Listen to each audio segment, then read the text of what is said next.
everyone, welcome back to my channel. I am the one and the only Mrs. Rose Wilson, and you have entered Mom Chronicles. And this is actually a spur of the moment type of video, but I've been seeing what's going on in the blogs, just on social media, in the news about Azriel and Jocelyn Savage. They had a scuffle today, Trump Towers, at a location which is considered both of their homes, and honestly I was disgusted by it. And so it made me think of a bigger factor regarding the R. Kelly and all of his victims. I did a few videos about R. Kelly. I will link those in the description, and that was just in general, about the whole situation and circumstances that has come out regarding the documentary and everything. So the new documentary has just came out. I think it aired this week, it's the beginning of January 2020, and as I'm reading the blogs and getting the information, they were not able to watch TV. They were not able to keep up with its news or things like that. So now that R. Kelly is in jail, and for the most part Azriel has departed from the whole cult-like situation or relationship with R. Kelly, since he is in jail, she, sources say that she has went back to her family, but she first left the Trump Towers and went with her brother, and then her brother convinced her, and she's now back in contact with her family, her dad. And so this particular scenario, I'm just gonna break it down real quick. Her and Jocelyn was supposed to, I'm guessing, exit their previous home, which is Trump Towers, but that is supposed to be in Azriel's name, and so she had some men there helping her, which was her father's friends, because he couldn't be there. And at that moment, I guess, or in the moment, Jocelyn got upset. It was just like, you disrespectful, pretty much disrespectful to Robert Kelly, who's R. Kelly, and for having these men in the home and all this other stuff. And so Azriel was just making it clear, I'm just trying to protect myself. And then there was a physical scuffle, and as the scuffle goes on, there are going to be words thrown. And so I'll put the video that I saw, or the clip that I saw, and you can clearly hear them scuffling and words being thrown back and forth. What you want to take? You can take all this shit. It ain't shit but sweats. Here, I'm gonna help you out. Oh, he don't like that. He don't like men. You just told on your own boyfriend. You just told on your own boyfriend. You like grown ass men in here. That's disrespectful, Zell. You know that's wrong. You know that's wrong. This is his house. You disrespectful. You're so evil. I'm not evil, baby. I need to protect myself. I need to protect myself. Say that shit. Joy, you were sleeping with me at the fire.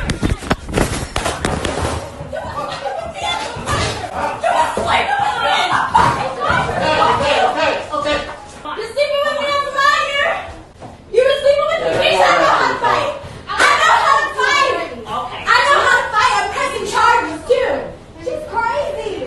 I'm pressing charges too. Kimberly, I'm so sorry for you. You're going to jail, mama.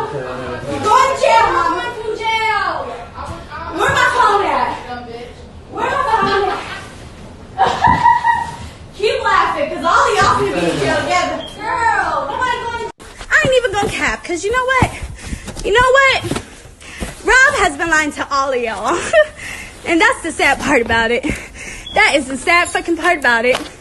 He been lying to all y'all asses. And he had people like me lying for him. That's why we never watched the documentary. That is exactly why. So we got on Gayle King, as stupid as can fucking be. Oh, this nigga.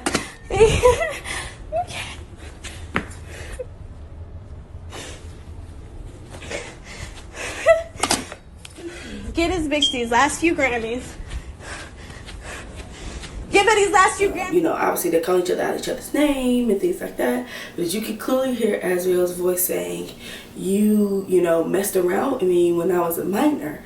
And so, you know, many sources and bloggers and YouTubers, you know, a lot of people are talking about how the way R. Kelly, how can I say this? He incriminated everybody he messed with. So if he was messing with you when you were underage, he made you do something on tape with someone else that was underage. Or when you got of age, you did something with someone else underage to see if you were loyal to him. And I guess, you know, he had three or four people that, you know, through his years of doing this, 30 years of doing this, 30 plus years of doing, you know, this with these young girls, he's had 3 or 4 main girls. It says his wife, it says it's a young lady named Veda, there was another young lady, and then there's Azriel. And once you age out, pretty much you get too old for him. You know, he makes sure that you can be incriminated just like him. So he makes you do something on camera, you know, with somebody that is underage, and that could get you in trouble as well. And so currently the last person he was with was Azriel. You know, that was his youngest. He's had her for about, I think it was she just celebrated her 23rd or 24th birthday, something like that, a few days ago. So he's had her since she was like 17, so what, about 7-8 years, 16, 17 years old. And so what I'm noticing in all these women is two things.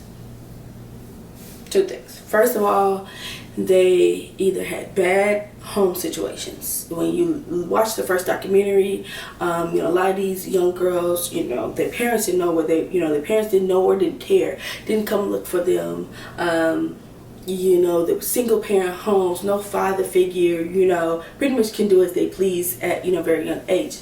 The second thing that I noticed is that a lot of these women have mental health issues. And if you have not watched my video about being a parent with a child with mental health issues, I will link that below, but go watch that, okay? It's part 1.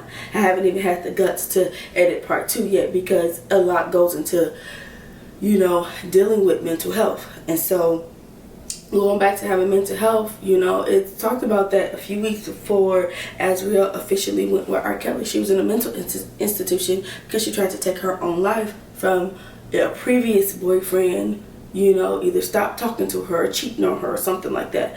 And so these women have, you know, mental health is real. That's period. Okay? And I really want to talk about this more for the parents.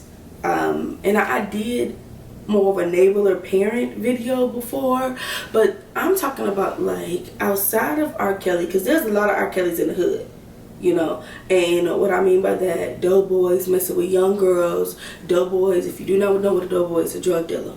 Okay, somebody got fast money, you know, a lot of money. They got on drip, you know, drip mean labels, News Jordans, nice haircut, all that, looking fly, nice cars, you know, and they are just waiting to prey on a young woman who, you know, is missing things in their household, in their life, that they need a father figure, a male figure. You know, it's not enough finances to go around in the household because there's one parent missing, or both parents in the household and one parent is not doing everything they can to help out the other parent, you know, or there's mental health that has been, you know, trickling down from generation to generation. So many different situations.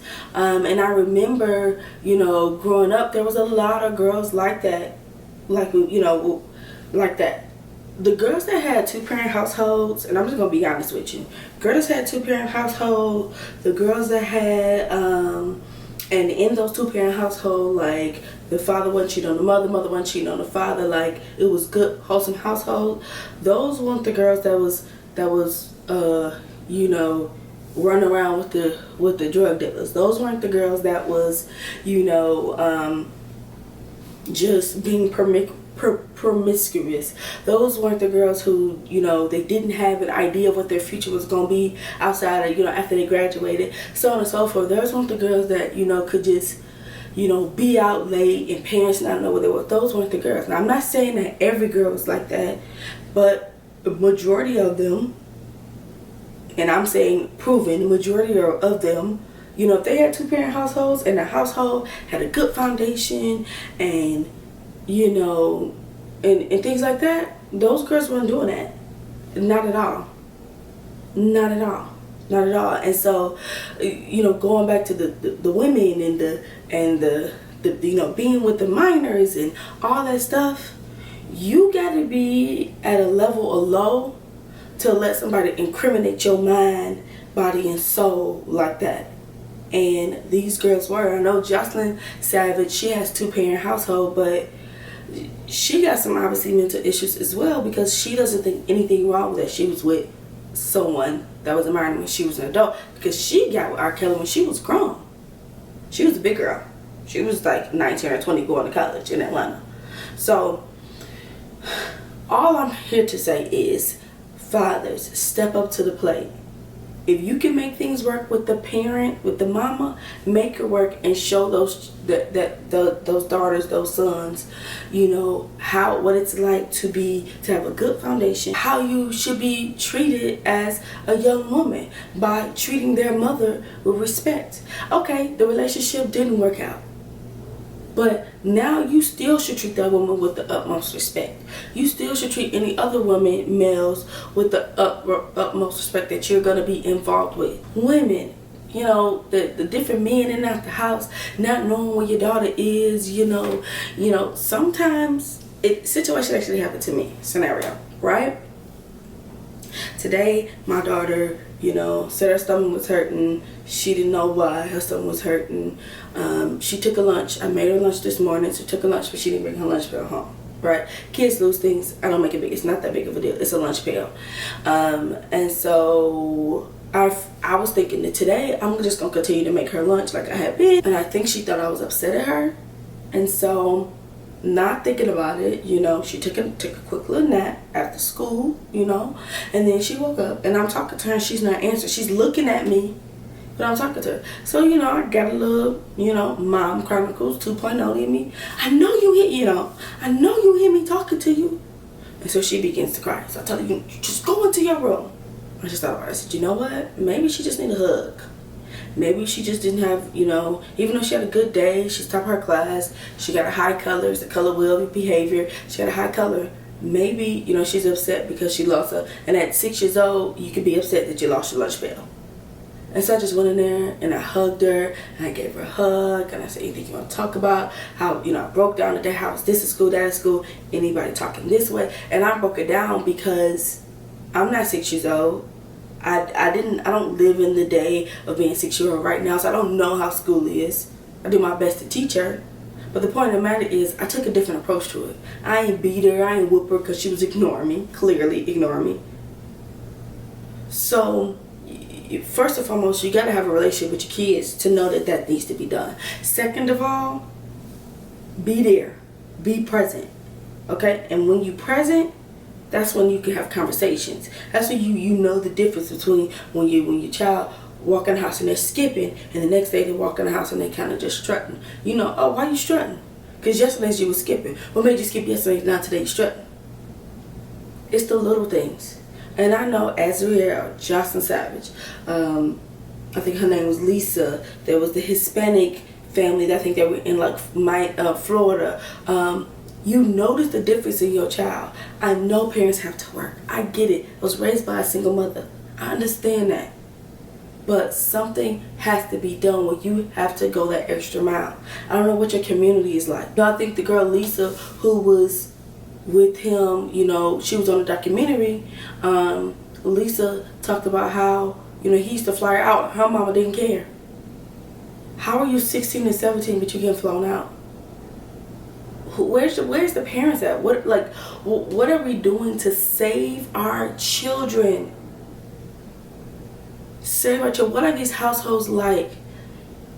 You know, social media is such a big platform and a good platform, but it also has so many negatives to it because a lot of these parents are social media influenced, and it falls into the household. Be the best parent you can be. It ain't always about buying your kids something hug them, kiss them. It ain't always about yelling and whooping them. Give them chances, because believe me, somebody gave you another chance. Y'all, this is Mom Chronicles. Let's continue to mute R. Kelly, okay? And y'all be sweet.